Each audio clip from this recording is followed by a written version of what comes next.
सेउली महिलारि मेडामाबो माब्लाबा साननांगौ जायो खोमा। हाग्रामा महिलारि सारनि अनजालि बिसि सेउली महिलारि बायदेवआबो निश्चय माब्लाबा साननांगौ जायो खोमा। गावनि फिसाया बेसेबांदि अननाय होयो बिटिसिनि रायजो राजाफोरनो। बिटिसिनि चिफ जानानै एसेबां जे अनो, एसेबां जे अनसायो, एसेबां जे आदर लायो, बे अननायखौ निश्चय हाग्रामा महिलारि सारनि अनजालि बिसियाबो माब्लाबा सानफ्लाङो।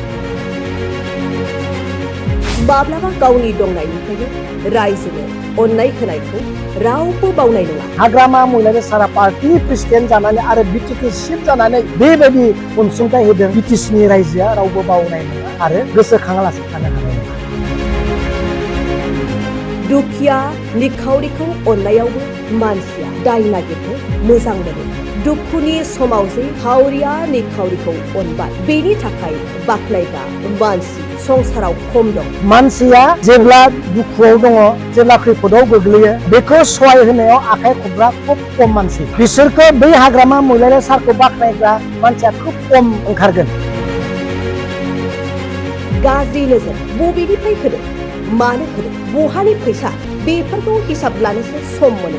बेफोरनो मानसिनि गोसो। बबेनिफ्राय होदों, माहानिफ्राय होदों, बबेनि फैसा, ब्लेक मानि, सिन्डिकेट, हेन तेन बायदिसिना खोथा बुंनानै बै दुखियानो होनाय फैसाखौ मानसिफ्रा माने मोनसासो जायो। बे बाथ्राखौ बुंदों बिपिएफनि लाइमोन दैदेनगिरि आरो TCLCCनि बासिगिरि बिक्रम दैमारिया। गिबियावनो जोङो हाग्रामा महिलारि सारखौ जोबोद साबायखर बावनांगोन।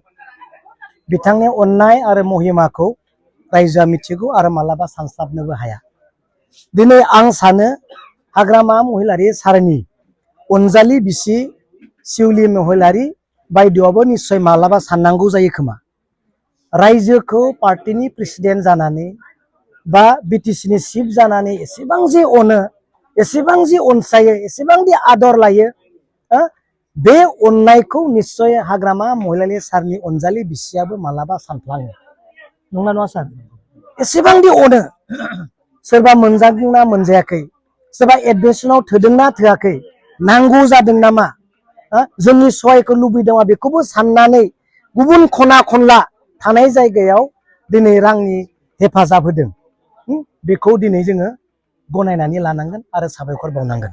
बे नोंथाङा सोंनाय बायदि मानसिया जेब्ला दुखुआव दङ, जेब्ला खैफोदाव गोग्लैयो, बेखौ सहाय होनायाव आखाइ खबग्रा खुब खम मानसि। बिसोरखौ बै हाग्रामा महिलारि सारखौ बाख्नायग्रा मानसिया खुब खम ओंखारगोन। मानो? सार्थफोर, गावसोर मोननांगौ, गावसोरसो मोननांगौ, मोनदेरनांगौ, बबेनिफ्राय होदों, माहानिफ्राय होदों, बबेनि फैसा, ब्लेक मानि, सिन्डिकेट, हेन तेन बायदिसिना खोथा बुंनानै बै दुखियानो होनाय फैसाखौ मानसिफ्रा माने मोनसासो जायो। नाथाय इसोरनि आशीर्बादा जोंजों थागोन। जाया होदों, जाया अनदों, अननाय मोनफिनगोन, नङा होमबा? दा बेखौनो बुंनो सानदों, सोरबा ब्लेक मानि होनब्लाबो बेयाव बुंनांगौ जेबो गैया, सोरबा व्हाइट मानि होनब्लाबो बेयाव बुंनांगौ गैया। दुखिया न'खरनि फरायसाफोरा एडमिसन खालामनो फैसा मोनदों। हाग्रामा महिलारि सारा पार्टीनि प्रेसिडेन्ट जानानै आरो बिटिसि चिफ जानानै दिनै बेबायदि अनसुंथाइ होदों। बेखौ हयथ' बिटिसिनि रायजोआ रावबो बावनाय नङा आरो गोसोखाङालासे थानो हानाय नङा।